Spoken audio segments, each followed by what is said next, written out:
नमस्कार, मी पंजाब डक. आज आहे 17 जून 2025 आणि मी जात आहे कळवणकडे, नाशिककडे. आणि या ठिकाणी कोपरगाव जवळ आलेलो आहे.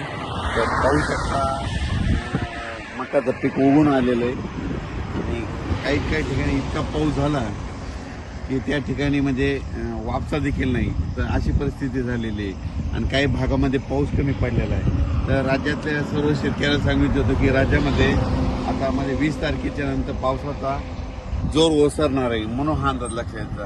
म्हणजे राज्यातला पावसाचा जोर ओसरायला आता सुरुवात होणार आहे. पण राज्यातल्या सर्व शेतकऱ्यांना सांगितलं होतं काही काही भागामध्ये इतका पाऊस पडला तिथं वापसा नाही, काही काही भागामध्ये पाऊस कमी पडला आणि काही भागामध्ये म्हणजे इतका जास्त झाला की तिथं आणखीन एक महिने झालं म्हणजे पेरणी सुद्धा करता येत नाही. पण राज्यात मात्र सर्व शेतकऱ्यांना सांगितलं ज्यांची पेरणी झाली त्यांच्या झाल्या, ज्यांच्या राहिलं तर त्यांना जूनच्या शेवटच्या आठवड्यात एक चांगला पाऊस येणार आहे, म्हणून हा लक्षात येतात. म्हणजे 27 जूनच्या नंतर राज्यामध्ये जूनच्या शेवटच्या आठवड्यात नंतर एक मोठा पाऊस येईल. मग त्याच्यात मात्र राज्यातल्या सर्व शेतकऱ्यांच्या राहिलेल्या सगळ्या पेरण्या होणार आहेत, म्हणून हा अंदाज लक्षात येतात. आता जे पाऊस पडला ज्यांच्या झालं त्यांचं झालं, ज्यांचे कापूस लाकूड झालं. पण आता 2 दिवसाच्या नंतर म्हणजे आणखी 20 तारखेनंतर पावसाचा राज्यातला जोर ओसरणार आहे. म्हणजे पाऊस कमी पडणार आहे. तसा पाऊस थोडा चालूच राहणार आहे. स्थानिक वातावरण तयार होऊन पाऊस राहील.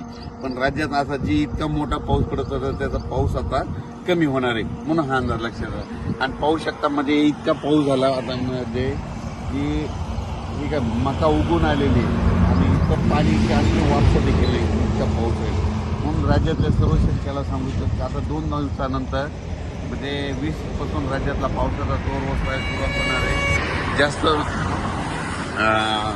खूप काही म्हणजे आता राज्यात जास्त पडणार नाही, सरी मात्र येत राहतील. म्हणजे आणखी 2-4 दिवस मध्ये एकदम बंद होणार नाही, पण सरी चालत राहील. भाग बदलत पडणार आहे. आता म्हणजे सर्व दूर पडणार नाही, भाग बदलत तरच पाऊस राहणार आहे, म्हणून हा अंदाज लक्षात